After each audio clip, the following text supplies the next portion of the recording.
Olá e bem-vindo a este vídeo sobre os 4 anos da invasão russa na Ucrânia. Aqui vamos fazer um breve balanço da situação dos últimos meses e da evolução do conflito desde a Batalha de Pokrovsk. Com uma frente que continua avançando lentamente, os russos não conseguem manter o controle sobre alguns setores que acabaram de conquistar e parecem estar sofrendo com o desaparecimento do Starlink, até permitindo que a Ucrânia reconquiste algumas posições de maneira bastante inesperada. Enquanto isso, é principalmente na guerra de longa distância, na retaguarda dos dois beligerantes, que observamos os maiores destaques. Com ataques mais intensos, cresce o sofrimento civil ucraniano, enquanto ucranianos alcançam fábricas russas cada vez mais distantes. Vamos começar pelas estatísticas da linha de frente e a evolução da área controlada pela Rússia na Ucrânia. E é preciso voltar a 2022 para ver verdadeiras mudanças territoriais. Vocês veem aqui a evolução mês a mês. E somando os anos de 2024 e 2025, a Rússia conquistou apenas 7.800 quilômetros quadrados, ou seja, o equivalente ao único departamento francês dos Pirineus Atlânticos. Então, estamos realmente falando de algo que é muito pequeno e, além disso, que está distribuído por 1.000 quilômetros de frente. Portanto, isso representa, obviamente, um avanço que é muito pequeno. Se nos concentrarmos no Oblast de Donetsk, que constitui o principal esforço por parte da Rússia, eles avançaram apenas de 15 a 70 metros por dia, e estamos realmente falando da zona da linha de frente, onde esse foi o auge do progresso russo. E aqui você vê a comparação com outras grandes batalhas, como a Batalha do Somme, em 1916, ou então a contraofensiva ucraniana de 2022. Eles avançavam 7,5 por dia, então, no total, eles conquistaram apenas 2.500 quilômetros quadrados por ano na região de Donetsk, e ainda restam mais de 5.000 para conquistar. Então, obviamente, ainda serão necessários mais 2 anos no ritmo atual para poder terminar a conquista só do Donbass, 2 anos.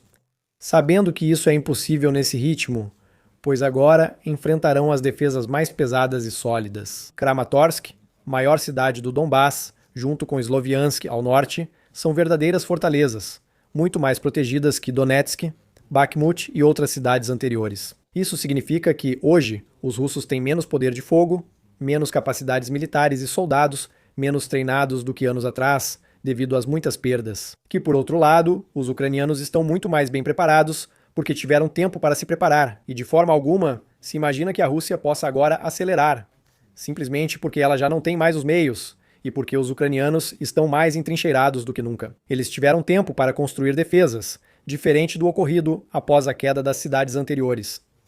Agora, observa-se o alto custo humano para alcançar resultados tão modestos. Antes de continuar, uma palavrinha. Outro parceiro graças ao qual podemos fazer esses vídeos, e nosso parceiro de hoje é o NordVPN. Eles vão permitir que você garanta total segurança da sua conexão com a internet. Por exemplo, hoje estou na Tailândia, eu preciso acessar serviços que são específicos da França ou da Ucrânia, e eu faço isso com o VPN, fingindo que ainda estou nessas regiões. Continuo vendo notícias como se estivesse na França. Uso streaming e acesso de outro país para buscar tarifas de voos e hotéis mais baratas. Principalmente porque agora não é fácil voltar para casa e há a questão da segurança. Ao me conectar a um Wi-Fi aberto em hotel ou aeroporto, alguém pode criar um ponto falso e escutar todo o meu fluxo de dados, só que o NordVPN vai permitir criptografar todo esse fluxo. E nesse caso, as trocas do meu computador ou do meu celular com a internet vão ser ilegíveis para qualquer pessoa que consiga interceptá-las. E em todos os casos, sempre há uma proteção contra ameaças, o bloqueio de spams e anúncios intrusivos, e até mesmo o monitoramento da Dark Web. Para ver se meus dados vazaram, se sim, devo trocar minha senha rapidamente. Então, você também, se quiser uma conexão absolutamente segura, siga meu link nos comentários deste vídeo, nordvpn.com. Titleman. Aproveite a super promoção para navegar pelo mundo com segurança. Vamos lá, voltamos ao nosso vídeo e eu volto para a França. O custo humano necessário para alcançar resultados tão pequenos. Podemos comprovar a morte de 4.500 soldados russos a cada semana, e estamos realmente falando de mortes comprovadas, conhecidas nominalmente, com informações sobre cada um desses falecimentos. O que nos leva, prepare-se, a 178.000 mortes, comprovadas desde o início da guerra, sabendo que há mais de um ano de diferença entre a morte e o momento em que podemos registrá-la nos bancos de dados. Falamos de pessoas que receberam medalhas postumamente e da ampliação dos cemitérios militares. Deixo aqui um link para o site, onde cada pixel mostra uma morte comprovada, com informações sobre cada soldado para a conferência. E ao tentarmos saber o número real de mortos em 2025, um dado que não é transparente, já que as mortes atuais estão mais registradas nos anos de 2024, 2023 bem, chegamos a 80 mil mortos no ano de 2025. Há pesquisadores como Andrew Perpetua, que assiste a todos os vídeos compartilhados pelos ucranianos com sua equipe, e que pode comprovar a morte de 130 russos por dia, ou seja, 48 mil no ano de 2025. E isso sem contar mortos em trincheiras, veículos explodidos ou prédios desabando. Estamos falando só dos homens atingidos por drones kamikazes FPV. Com a lista de vídeos e a contagem neste arquivo Excel, você pode assistir a cada vídeo individualmente. E assim teriam ocorrido 325 mil mortes no exército russo em 4 anos. E a esse número de mortos é preciso somar os desaparecidos, que se contam a centenas de milhares. Só de olhar simplesmente os processos judiciais nos tribunais russos, que a Rússia tenta esconder fazendo desaparecer essas informações à medida que elas aparecem, e você vê aqui justamente o desaparecimento dessas informações online. E ainda é preciso acrescentar os feridos graves permanentes. E nesse caso, chegamos a perdas de 415 mil homens. No ano de 2025, está sensivelmente no mesmo nível que o ano de 2024. E esse número agora é confirmado, até mesmo pelos blogueiros militares pró-Rússia, que hoje reconhecem a perda de 50 mil soldados a cada mês. Os serviços de inteligência ocidentais estimam que a Rússia já perdeu 1.200.000 homens desde o início do conflito. Essas são as maiores perdas de qualquer exército desde a Segunda Guerra Mundial, como mostram as perdas mensais acumuladas. Do lado ucraniano, é uma tragédia, obviamente também, ainda mais porque o país tem uma população menor, com agora 93 mil mortos, 90 mil desaparecidos e 4.500 por ano. E então, os dados ucranianos são muito mais transparentes, com o envio direto de informações às famílias, memoriais nas praças de cada cidade, acesso dos jornalistas e da população em geral ao cemitério, e aqui estou no cemitério de Lviv, neste vídeo, enquanto do lado russo, eles tentam mais restringir o acesso a esses locais. E eles até borraram as fotos de satélite dos cemitérios militares no Yandex Maps, que é o Google Maps nacional. Segundo estimativas, o número de mortos, desaparecidos e feridos graves varia entre 500 e 600 mil, ou seja, metade do outro lado. Do lado russo, obviamente, mas com uma proporção de perdas que hoje é muito mais favorável do que no passado, dado que o exército ucraniano está 100% na defensiva. Entrincheirado em bunkers, isso claramente não se aplica aos russos, e é menos perigoso do que para quem conduz assaltos, especialmente os menos protegidos desde o início da guerra, como vemos do lado russo. Mas em todo caso, no ritmo atual, o total de perdas militares dos dois lados chegaria a 2 milhões de homens até a primavera.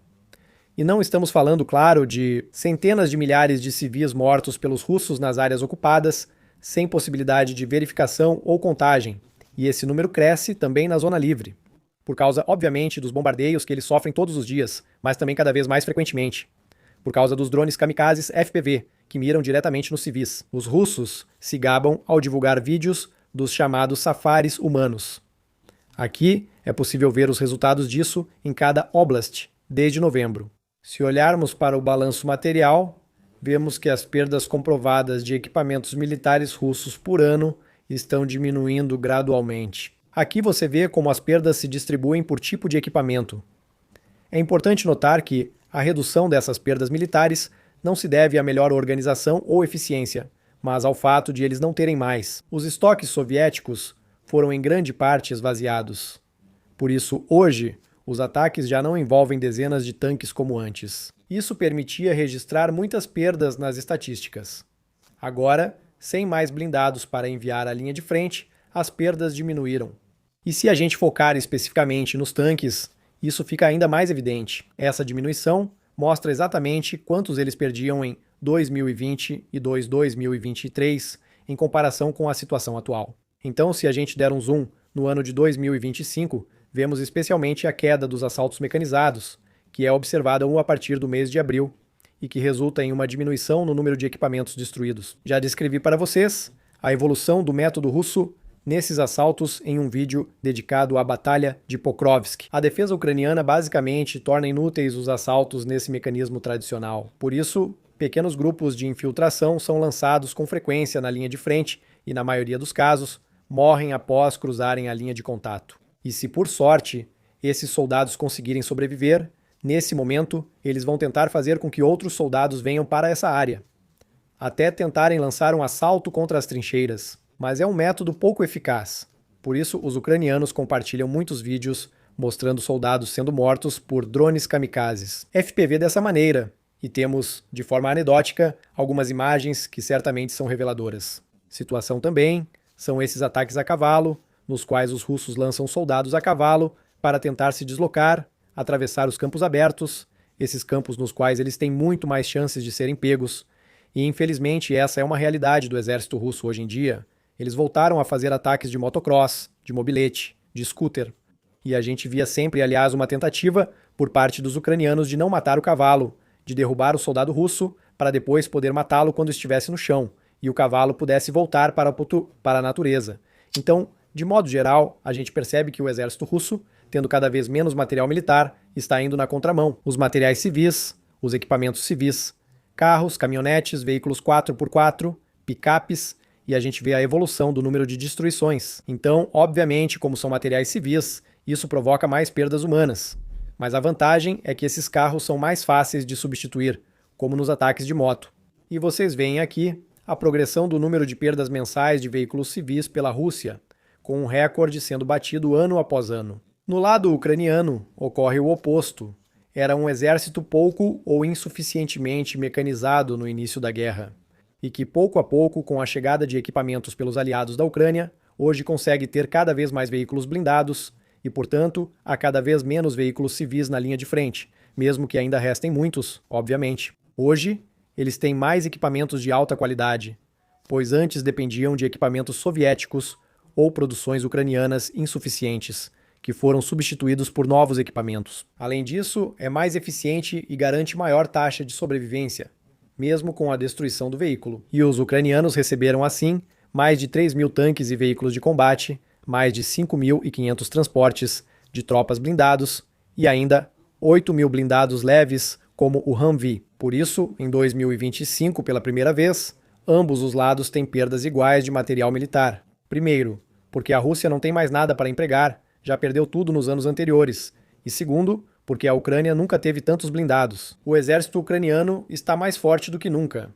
Assim, há menos material civil e mais material militar, que é o que importa. Os ucranianos procuram poupar vidas, e isso talvez seja o ponto em comum entre os estados-maiores russos e os soldados ucranianos. A vida dos soldados russos não tem valor, e eles concordam com isso. Desde o início do conflito, as perdas materiais militares do lado russo foram perdidos 13.852 tanques e veículos de combate, 350 aviões e helicópteros destruídos. E eu te encaminho para o vídeo especialmente dedicado a essa questão que publiquei há algumas semanas. Há mais de 1.000 peças de artilharia, mais de 550 lançadores múltiplos de foguetes e também 400 sistemas de defesa aérea. Então, mais da metade de todos os Pantsir já produzidos pela Rússia. Novamente, te encaminho para o vídeo sobre essa questão do início de fevereiro. No lado ucraniano, mantemos em geral essa proporção com metade das perdas materiais militares desde o início do conflito, com mais de 13.000 tanques e veículos de combate que foram destruídos, mais de 1.500 peças de artilharia, cerca de 100 lançadores múltiplos de foguetes e 230 sistemas de defesa aérea. A principal diferença é que a Ucrânia recebe equipamentos estrangeiros que mais do que compensam suas perdas. Enquanto do lado russo, pode-se constatar, através de fotos de satélite, que os estoques soviéticos estão cada vez mais vazios atualmente, o que resulta em um exército russo menos mecanizado e com equipamentos menos eficientes do que no passado. Se olharmos agora para o equilíbrio na linha de frente, para o movimento e para as perspectivas que podemos tirar disso, simplesmente, hoje temos uma certeza. A Rússia não é capaz de invadir a Ucrânia. Isso ficou bem claro, e até mesmo invadir o Donbass parece hoje uma tarefa insuperável. Portanto, a guerra não será vencida na linha de frente. Também há avanços recentes interessantes para os ucranianos. Quando os russos avançam 200 km por mês, digo que isso não é relevante ou importante. Quando são os ucranianos que retomam 200 km em poucas semanas, obviamente não vou dizer que é uma virada no fronte. Mas, ainda assim, eu prefiro quando são os ucranianos que avançam do que quando são os russos. E foi isso que vimos nas últimas semanas, no início do mês de fevereiro, e isso revela várias coisas. O cansaço dos russos, a incapacidade russa de garantir a logística no frio, com muitas mortes do lado russo, porque os ucranianos estavam mais organizados, mais uma vez, porque os russos avançam sobre pilhas de ruínas, sobre essas pilhas de ruínas que eles mesmos destruíram, todas essas cidades que foram arrasadas. Eles não têm hospitais próximos, blindados ou estradas em boas condições, enquanto do lado ucraniano está menos destruído do que do lado russo, então há uma capacidade de resistência, uma capacidade de organização que é melhor do lado ucraniano. E vimos, nas últimas semanas, a partir do início de fevereiro, o corte do Starlink que servia ao exército russo, que o utilizava massivamente, com dezenas de milhares de terminais espalhados por todo o território. E isso teve um efeito estratégico. Vou explicar de forma simples. Você não pode ter uma trincheira, uma proteção, na qual você vai ter 15 soldados, 2 operando os obuseiros, 2 operando os drones de observação de longa distância e 2 que vão lançar os drones Kamikaze FPV. Se você tem grupos tão grandes assim, eles são detectados, eles são mortos muito rapidamente. Então, como isso foi organizado? Na linha de frente, são pequenos grupos de 3 ou 4 pessoas no máximo, cada um com uma especialidade. Quando o drone de observação verifica o outro lado, vê se os ucranianos vão, por exemplo, fazer logística. Bem, eles vão poder avisar pelo Starlink que tem um veículo chegando, ou que um ataque está sendo preparado, e nesse caso, eles vão poder tomar as medidas necessárias para atacá-los para se defender. Só que quando você perde o Starlink, você não tem mais a comunicação acontecendo dessa forma. E, portanto, a interrupção da rede de internet, que permitia conectar cada soldado, teve um efeito tático. Inicialmente, havia dificuldades de comunicação para o exército russo, enquanto o ucraniano mantinha a vantagem estratégica. E hoje, percebemos que isso realmente mudou o jogo na linha de frente. Vemos que, quando os ucranianos avançam, os russos nem sempre ficam sabendo. Recebo relatos diretos dos soldados que me dizem que, por exemplo, a logística para levar comida aos soldados que estão na linha 0 ou na linha 1 antes, ao chegar com um veículo, era grande a chance de um drone kamikaze atacar. Agora, porém, os russos não recebem a informação tão rápido. E assim, eles têm tempo de chegar à posição, esconder o veículo, e o russo não consegue encontrar o veículo. A logística ucraniana ficou mais fácil, enquanto a russa segue complicada. A mira e correção dos disparos por artilharia e drones kamikaze, agora há desequilíbrio entre os lados. E assim, o que pensávamos ser algo local, temporário, pontual, pode ser uma dificuldade estrutural para o exército russo, que hoje tenta restabelecer as comunicações enviando pobres soldados para se suicidar. Tentando instalar pontos de Wi-Fi em árvores ou em postes de eletricidade, na logística, tentando lançar balões que serviriam como retransmissores de comunicação. No fim, é algo temporário, localizado, que não dura muito e pode ser detectado de longe.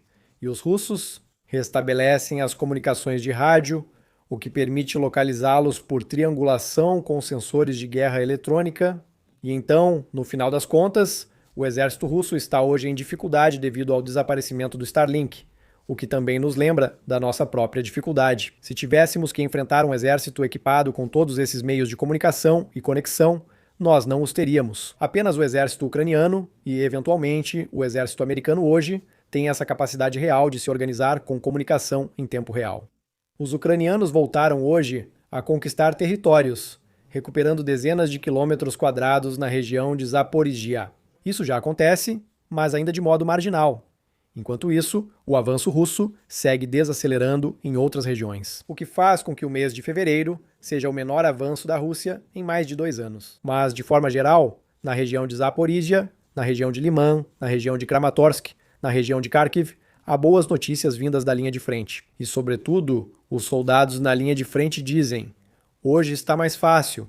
Já do lado russo, eles continuam sofrendo cada vez mais.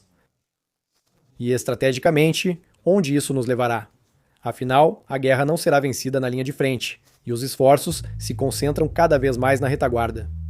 Para os russos, o objetivo é atingir a população civil e a economia ucraniana, privando todo o país da eletricidade necessária para seu funcionamento. Para os ucranianos, é um trabalho sistemático de destruir refinarias e fábricas ligadas ao esforço de guerra.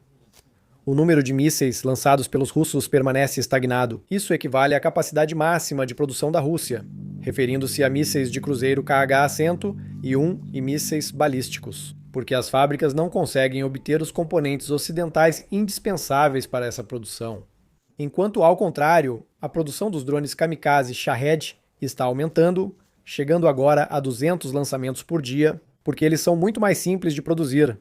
Mas, felizmente, a taxa de interceptação pela Ucrânia continua em torno de 90%, principalmente graças à multiplicação dos interceptores que vão colidir e que custam apenas alguns milhares de euros. Porém, ao interceptar apenas 90%, restam 10% que passam e ainda causam danos ao solo, afetando principalmente civis. Destaca-se também a eficácia da defesa aérea ucraniana em comparação ao que vimos no Oriente Médio. Aqui, temos os resultados das interceptações que foram realizadas no Catar. De 39 drones iranianos que foram lançados, 24 foram interceptados, o que significa cerca de 60% de taxa de interceptação, enquanto os ucranianos estão mais próximos de 90% e 5% de taxa de interceptação. Já em relação aos Shahed, ao contrário, sobre os mísseis balísticos, de 101 mísseis balísticos lançados, 98 foram interceptados pelo Catar. Isso prova que temos capacidade tecnológica para interceptá-los. Infelizmente, não damos à Ucrânia os meios, embora isso seja tecnicamente possível, como mostram países do Oriente Médio. Do lado ucraniano, são produzidos cerca de 300 drones e mísseis diariamente, mas podemos mencionar 2 recordes de distância que foram batidos em fevereiro, com um ataque às instalações que produzem os mísseis russos Oreshnik, aqueles famosos mísseis hipersônicos que vão muito alto, que são praticamente impossíveis de interceptar. E essa fábrica foi destruída graças aos mísseis Flamingo em 20 de fevereiro. E também temos o drone Lute, que conseguiu atingir uma refinaria em Ukhta, na República de Komi, a 1.700 quilômetros da fronteira. Recomendo assistir ao vídeo sobre defesa aérea, que publiquei no início do mês, para entender mais sobre essa guerra de longa distância ainda em curso. Então, agora, se a gente olhar de uma perspectiva mais ampla e se perguntar sobre a paz, primeiro, os ucranianos. Volodymyr Zelensky aceitou todas as propostas. 6 propostas de paz, de negociações, de cessar-fogo, que foram aceitas pela Ucrânia e que são sistematicamente recusadas pela Rússia. Então, a gente sabe muito bem qual dos dois lados se recusa a parar esse conflito. Se amanhã a Rússia parar de atacar, é o fim da guerra. Se amanhã a Ucrânia parar de se defender, é o fim da Ucrânia. E isso significa centenas e milhares de mortes a mais. Mas o problema é que cada um dos dois lados ainda tem suas vantagens. A Ucrânia, obviamente, tem garantias financeiras de seus aliados. O fluxo constante de equipamentos e a produção local, hoje mais importante do que nunca, evitam um colapso total da Ucrânia, mesmo com a economia deles ruim. E os ucranianos resistem, pois sabem que cada dia de resistência salva centenas de vidas de seus compatriotas. Enquanto do lado russo, mesmo com receitas de energia no menor nível desde o início da guerra, ainda evitam colapso, principalmente porque o Fundo Soberano Nacional não está vazio. E também sabemos que por trás disso há a China, que hoje não apoia oficialmente a Rússia, que está, na verdade, extraindo toda a riqueza possível ao superfaturar equipamentos para eles. Se amanhã a China começar a comprar títulos do Tesouro russos, isso indica que a Rússia não tem condições econômicas de seguir com a guerra. E então, a terceira opção é, obviamente, a população russa, da qual se pode esperar que esteja cansada de perder 50 mil homens todo mês. Com essa economia que está desacelerada, com o preço dos alimentos que hoje está, em média, igual ao que temos na Europa, então está muito acima das possibilidades da população russa comum. E por que os estados maiores não percebem que perdiam 50 mil homens por mês para avançar? Para nada. Agora recuamos com perdas iguais ou maiores, e estrategicamente perdemos o Starlink, grande desvantagem na linha de frente. Será que haveria talvez alguns estados? Será que haveria generais, como Prigozhin na época, que poderiam pensar que essa guerra é um fracasso, que essa guerra não vai continuar? Generais aposentados e ex-altos escalões já afirmam que a guerra é um fracasso e deve parar. Você tem cada vez mais propagandistas que finalmente começam a sair da negação e começam a dizer que há problemas. Tudo isso pode, no fim das contas, levar à esperança de que a Rússia pare com seus ataques. Por outro lado, ela continuará os ataques de longa distância e o sofrimento do povo ucraniano, esperando que eles cedam com o tempo. Mas hoje, de qualquer forma, a pressão deve estar sobre a Rússia. O que vemos, no entanto, é que principalmente Donald Trump está pressionando a Ucrânia, com potencialmente um acordo comercial que envolveria dezenas de bilhões de dólares em trocas econômicas com a Rússia, a partir do momento em que houvesse um cessar-fogo. Mas isso significa para a Europa, que se a Rússia não tiver mais sanções, a produção industrial, que hoje não permite compensar as perdas, voltaria a crescer. Haveria novamente fluxo de dinheiro para a Rússia, o que daria aos russos hoje capacidades industriais muito maiores para se prepararem para a próxima guerra. Agora, mais do que nunca, é preciso apoiar a Ucrânia e se preparar para essa guerra. Os russos continuam fazendo o necessário para acumular forças, tropas, material e equipamentos. Estamos atrasados, lembro mais uma vez. Não temos capacidade para suportar 10 mil drones kamikazes por dia, como os ucranianos fazem. Não temos meios de produzir 10 mil drones kamikazes por dia, como os ucranianos fazem.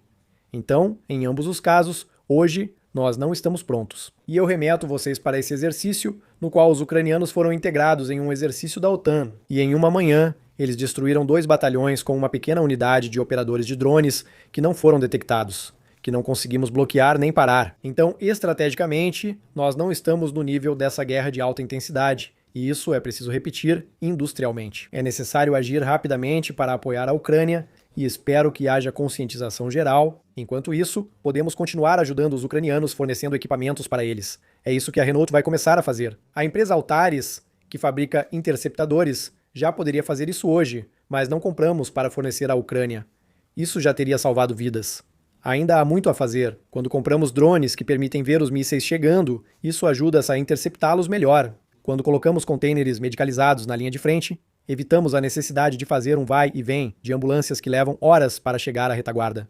Salvamos realmente vidas. Vou colocar os links nos comentários, vocês podem participar, há um efeito estratégico, e também deixarei o balanço do ano passado para a Associação Agir Ensemble por Ukraine, da qual participamos. Instalamos fazendas solares, implantamos geradores elétricos de altíssima capacidade, apoiamos hospitais, fornecemos veículos, ambulâncias. Então, tenham certeza, vocês fazem a diferença.